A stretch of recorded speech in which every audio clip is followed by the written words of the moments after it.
Welcome to Worthy Ones, the video series where each and every week I share my thoughts and opinions on the newest issue 1 comic books that I read for the current comic book week and deem them worthy or not worthy. Guys, I'm Mike Spider Slayer. Welcome back to Comic Book Corner 2.0. If you love daily comic book content and you like me helping you make decisions on what comic books to buy, you came to the right place. Why don't you consider hitting that subscribe button either now or on your way out if you like the video.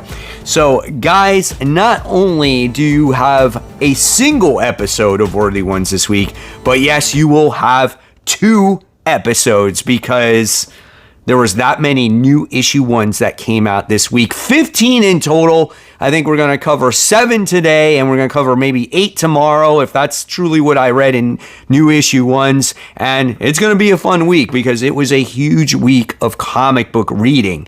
The first book we're talking about today is Harley Quinn Funtacular Silent but Deadly Issue 1. Now, when I went to my comic shop, my shop did not have this comic book.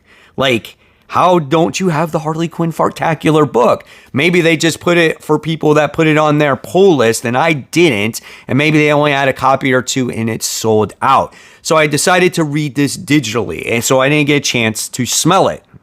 This one, though, is 32 pages for $8. That in itself is a negative.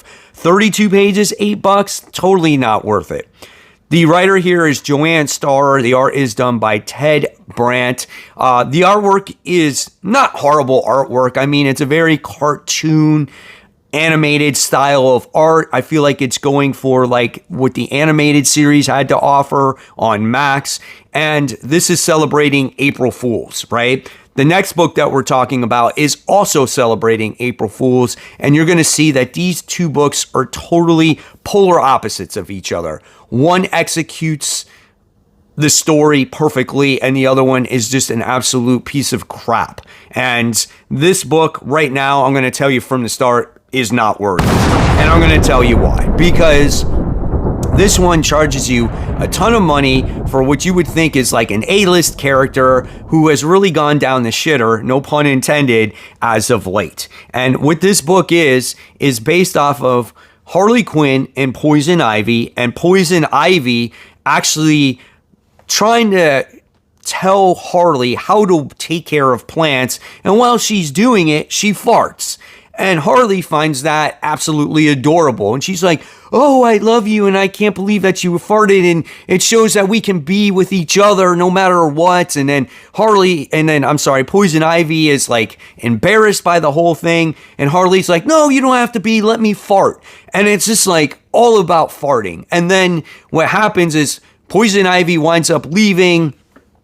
Harley goes to a museum and winds up finding out that there was some cursed love letters that had to do with farting, and she's cursed and she's farting all over the place and people can't stand it. She uses Plastic Man as help to stop her from farting, and it's a love story that is absolutely dumb and stupid, and it just relies on fart jokes to make you laugh. If you have to have a comic book that relies on fart jokes to have a good time, this book is absolutely horrible. This book is an F- on my part. I hated everything about this book. It got so old so fast. There was one part in this book where it showcased Plastic Man in here as Harley is telling the story about her farts and all these different types of style of farts, and he shows his interest at first, and he's literally melting away in front of her. That's how I felt when I was reading this comic book. Stay away from this book. Don't read it. It's a waste of money, especially for that price tag. The next book we're going to be talking about is Illuminati. This is issue 1. This is a 32-page comic for the price of $5. This one is written by Zach Gorman, and the art is done by Todd Nook. Now, when it came to this book, I had no expectations whatsoever. I was like, it's another Deadpool book. Cody Ziegler's writing a solid book right now. Who's going to top that? Here's the interior artwork when it comes to the title. It actually looked good. I thought the characters were great. There's a lot of different Deadpool characters like you would expect in Spider-Verse, but the characters are actually not lame. They're actually kind of funny and hysterical, and it fits the tone of Deadpool, right? I mean, you have Deadpool from 2099, which is Deadpool's daughter. It's Ellie. You got like Valley Pool, who's like this valley girl. You got Swimming Pool Deadpool, right, where he he likes water. There's Brain Pool, and it was hilarious. Now, this book, again, I had no expectations for, and the great thing about this book is that it was actually funny. It wasn't dumb funny. It actually told a story here to the point where you were like, hey, this is a great time. And it actually has heart because Deadpool is trying to win his daughter over. He's trying to get her approval that he can accomplish something here. And he wanted to join this Illuminati group of Deadpools, right? And he was sent on the mission to try to find the Brain Pool character who got tired of the other Deadpool faction to join a brand new Deadpool faction. So I was like, oh my God, this is just a lot of fun. And I found this book absolutely worthy, and it told a solid and comprehensible story that did not rely on fart jokes, and it exceeded my expectations, and this one gets an A+ from me. You know, there are a lot of Deadpool stories out there that absolutely suck, and there are too over the top. This I enjoyed, and I think what really helps the Deadpool character is his daughter. It gives him it gives him some groundwork. It's not just all about him all the time, and I enjoy that aspect of the title. So yeah, it was a great one shot, and if you were looking for something to read this week that had Deadpool in it, check this one out. All right, so if you're wondering about the change of view in the background of the video, for top 10 most anticipated comics, I am changing the point of view of that video, and I wanted to see if it would work on worthy ones. And I feel like it doesn't work for this video because I have to showcase comics, and it's like I'm hitting the book with the mic and the computer, and it doesn't work. So I think it works better when you don't have to showcase any comics and just show images. So with that out of the way, let's get back to the next book we're talking about. We got Vampirella. This is issue 1. It's a $5 comic book written by Christopher Priest. I can't even say the guy's name who does the artwork, Ergon something. But I wanted to check this one out because Vampirella is a book that seems interesting, right? And I could never really get into the character because it's been around forever. So I was like, oh, is this going to be a new jumping on point for me? The interior artwork was good. It's just not what I was really anticipating. Like, Vampirella has a baby, and I'm like, okay. And she has a babysitter watching the baby. I'm like, this is totally not what I'm expecting from a Vampirella book, right? And so you're kind of learning about Vampirella, how she doesn't know how to deal with this baby. She's kind of dealing with postpartum depression, and she has this babysitter watching her, and then there's this mysterious other vampire that comes in, and she thinks it's her mom, like posing as this babysitter, and she freaks her out. And then this person that came through the door to check on the baby could be the future self of the kid. Like, I don't even know what the hell was going on. I felt like this book was just not new reader friendly. It wasn't a horrible book, and it does have like a decent cliffhanger here, but I thought for a new #1 issue, I think you need to do a better job at like kind of reintroducing the characters a little bit, or give a reason why people want to read this book, right? And I just didn't get that by the time I got to the end of it. So for me, this book is not worthy. I'm just not going to continue it. It was something that, oh yeah, good jumping on point. Here we go. Maybe I can finally get into Vampirella and see what it's all about. And it just did not deliver for me. I'm not going to say that like it was a horrible book, but it just is something that I'm not going to continue because there's so many other books out there. You had to win me over. This is very forgettable, very average. I gave this one a C. What do you guys think? Did you guys try this issue of Vampirella, or was there just too many other books that you wanted to read besides this one? The Kids, Issue 1. This is a one-shot. This is done by Image Comics. It's their 9th Circle imprint, so I guess this is a horror imprint. This is also an $8 comic book.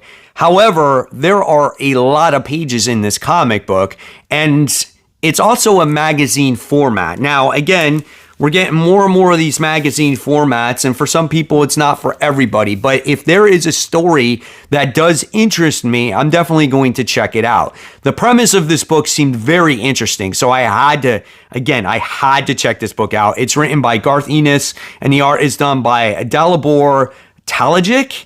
I'm going to open up the book, and I'm going to see if there's something in here. Okay, so here is the artwork in the book. So it does a great job. There's a lot of like nudity in this book. So this book is definitely not for a younger audience, right? But again, the tone, the color, everything about it is actually really good. So what is this story about? Well, if you've known me, I really like apocalyptic like books, the world's coming to the end, how it happens, how the people deal with it. So this genre is right up my wheelhouse. And I wouldn't say it's necessarily apocalyptic book. It could be if the story did continue, but it's only a one shot. So what this is about all babies that are 1 year or younger, right? Turn into adults, but yet they still have baby-like minds. And the parents here don't know what to do with themselves because they don't realize that their kid just all of a sudden grew up into an adult that has the mind of a 1-year-old, right? And it's not only their kid, but it's all the kids in the entire neighborhood. So you get to see all these kids running around as adults, and they're crying and screaming and yelling. And the parents, the main characters in the book, are trying to escape. And it just makes for one chaotic, crazy comic book. And some very bad things happen in this one shot. Now, how it ends, you're going to have to figure it out. You're going to have to read it to figure it out. And it's kind of a jaw dropper, right? The very last panel. But I absolutely found this book worthy. This was a great comic book, and I'm so happy I read it. Oversized or not, this is something that I definitely say pick it up at your shop if your shop still has it there. This one gets an A+ from me. I only wish there was more of this, because I would have loved to seen this story continue. You'll Do Bad Things. This is issue 1, 32 pages for the price of $4. This one's published by Image Comics, and it's written by Tyler Boss, and the art is done by Andriano Tersuli. The artwork is very colorful, right? And I think the coloring is very interesting for this book because when anything happens that's dark, obviously it turns red for like the murder that's happening and things that are very bloody, right? And I thought the colors of the book were great, but the overall artwork for me didn't drag me into the story per se, right? This is kind of what it looks like. Again, it's just very colorful, right? And what this book had to offer was about a writer who's come out with this particular book, and it's been quite a while. He kind of re-releases it and things like that, but he hasn't come out with a book in like 10 years, right? And so his publisher is trying to tell him to write a new book, and he doesn't want to write murder books anymore. He wants to write a book with like a happy ending, right? And what happens in this issue is while you see this guy trying to write his book, there's real murders that are happening. So every time he clicks the keyboard, right, you get to see this actual situation happen in real life.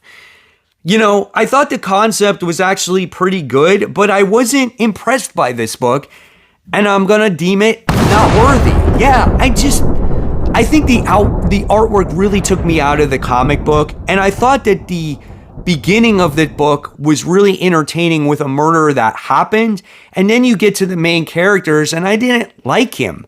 I found him too depressing. I didn't feel like I wanted to go for this guy, right? And I just found it very, very boring. And I thought I would like something more than this. And again, I keep harping on the artwork, but when I want to see a murder book, I want to see that murder happen. I want to see it in all its gory details. And when you have a pretty simplistic art that's going on in here, it just didn't work for me. So I gave this one a D, and unfortunately, I'm not going to continue this one. Did you guys read this one? Again, I know it's a heavy week, but let me know in the comments below what you thought. We're taking everyone down with us. This is issue 1. This is a double-sized issue. It's 40 pages, $5, written by Matthew Rosenberg. This art here is done by Stefano Landini. The artwork is decent in this book. I wouldn't say it's like groundbreaking, right? This guy's face, he's got like receding hairline, so maybe it's just forehead is just like overly big or whatnot. But there wasn't anything like super special with the art. I mean, really, it just focuses on the little girl in this book, the main character by the name of Annalise. And what she wants is she wants to spend more time with her father. Her father's like this mad scientist, right? That's always doing research in his lab. And she's got like robots that play hide and seek with her to occupy her time. And a lot of this book you spend with her begging her father to play with her. And I'm like, man, that's sad, right?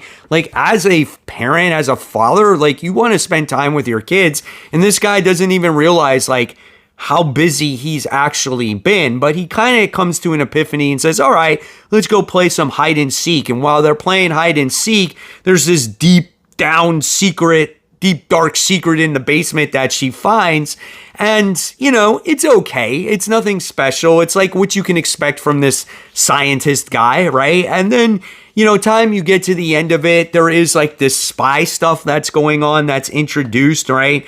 And it was just okay. But for me, this book was not worthy. There are just way too many books out there to the point where I can't be like, all right, this one was all right. Let's see where it's going to go. No, you had 40 pages to tell your story to get me hooked here. And even though it was okay and it might develop going forward, it just didn't capture me really by the time we got to the end of it. So this one for me winds up getting a C. So yeah, I'm not going to be continuing it. Let me know in the comments below what you guys thought of this issue. So this book, Unworthy Ones, is not a new #1, but it is a part 1 of a story, and it's the most highly anticipated comic of the year. I had to talk about it today. That's Batman issue 158. Everybody's been waiting for this book.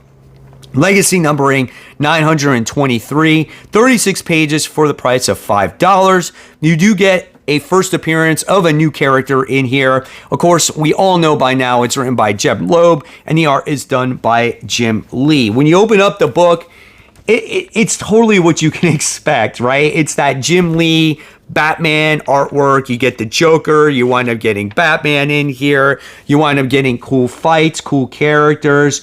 It just, when you read it, it just seems like a much different time. It's like you went backwards in time, and this is what Batman comics are, right? And you're like, oh, I remember when Batman was drawn like this. So again, it just seems like a much older book, and it doesn't feel like it belongs in the main Batman title. Like, it should not be Batman 158. It should be Batman Hush 2 issue 1. That's really what this book is. They just inserted it as the last like story arc when it comes to the main Batman flagship. So I'm not going to give away too much of this story because I want to make sure you read it, but it was a decent book, right? I wouldn't say it was the best book. It just, again, I see this and it almost feels like it's a little bit dated for me, but it's still badass, right? I mean, you get to see Batman take on these piranhas. You wind up getting to see the Joker in this book.